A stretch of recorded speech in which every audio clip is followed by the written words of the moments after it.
I like you must have a business card. Well, yes, I do. Thank you. You do?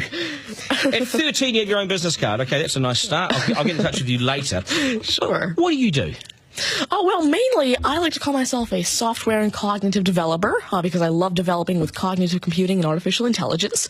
I am an algorithmist. I love working with, designing, and implementing algorithms. I'm a keynote and TEDx speaker. I'm an author. I've written a book, and I'm working on another one about IBM Watson. And, of course, I'm also an IBM champion for cloud and honorary IBM cloud advisor. Where did Hang I on go a second. wrong? Someone just get me a flannel card. Do you go to school? Well, I'm currently homeschooled in grade 8, going to grade 9 now. Wow. Okay, so you're bright. Artificial intelligence is taking over the world. Is that fair to say?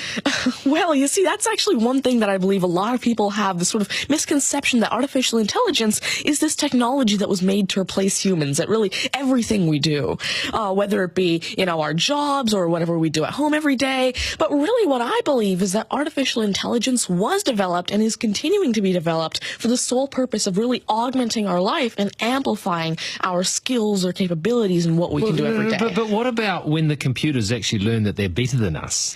Well, you see, that's sort of called the singularity of artificial intelligence, at which point artificial intelligence has surpassed human intelligence to the point that we cannot control it. But really what I believe at this point, artificial intelligence, I won't go into the details right now since we're limited on time, but the thing is right now, artificial intelligence itself as a technology is so foolable and so primitive that either A, we won't reach that singularity point, or B, if we do, it's a very long ways off. Do you understand that, Mark? No. I couldn't. I wanted to take notes for the exam at the end of it. You lost them in the first sentence. Could I perhaps offer you a golf ball? There you go. Thank you very much. You do this YouTube channel, which you teach people. What is that all about, and who is your target audience? Yeah, sure. Now, I actually have a YouTube channel called Tanmay Teaches that I've been running for around 6 years now, and it has over 144 videos and now 22,000 subscribers.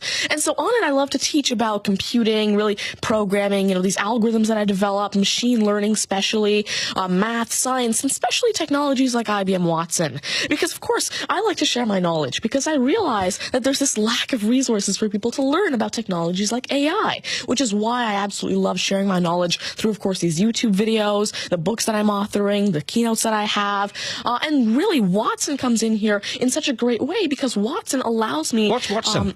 Sure. Well, Mark thinks he's a golfer, but what is Watson? Now, IBM Watson is essentially a cognitive system that allows developers to incorporate cognitive and machine learning into their applications without having to code in the actual intelligence.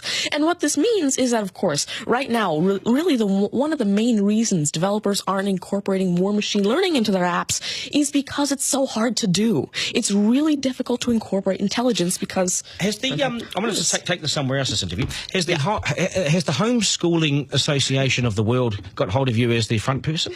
Oh, well, there is actually a Homeschooling Legal Defense Association, I believe, HSLDA in Canada, and I actually had a keynote for them last year in Niagara Falls. You're the poster boy for homeschooling, aren't you? Well, I did have a keynote for them, and I talked a lot about the advantages of homeschooling and why it's great for kids who want to go into different and really targeted subjects. Okay, I want to get right down to business now. When did you realise you were bright and smarter than most? Well, I originally started coding when I was 5 with simple languages like FoxPro and Batch. But eventually, at 9 years old, I had my very first iOS app accepted into the Apple App Store called T-Tables. But did your mum and dad do something to you between 0 and 5 that plugged you into the wall? What did they do to you at 5? You were Are coding. you smarter than your mum and dad, by the way? Already? Well, I have. My dad used to work as a computer programmer, but he used to work with simple regular programming languages like FoxPro, Batch, a little bit of C, etc. But you see, now I'm really interested in artificial intelligence and how it can actually be implemented on all these different platforms. You'd be a nightmare to teach. You'd be an absolute nightmare to teach, wouldn't you?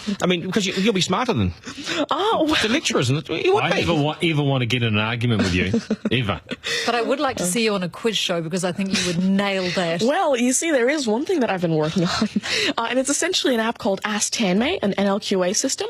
And so essentially, it's a system system that can take your natural language questions and answer them for you using Watson and artificial intelligence. And actually, the original reason why I made Ask Tanmay, there's an Indian version of the Who Wants to Be a Millionaire show called KBC, which I originally wanted Ask Tanmay to play. So that actually ties in quite a bit with what I wanted to do. It's nice to see you. Do you get because you're homeschooled? You wouldn't go to school dances and things like that, would you? School socials and things. Do you well, I actually used to be regularly schooled until grade 6. Right. Then I became homeschooled, and so of course I still do have my This is friends still from a school. victory for public schools. Take that golf ball Yep.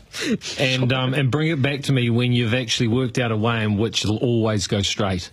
Because I think you could do it.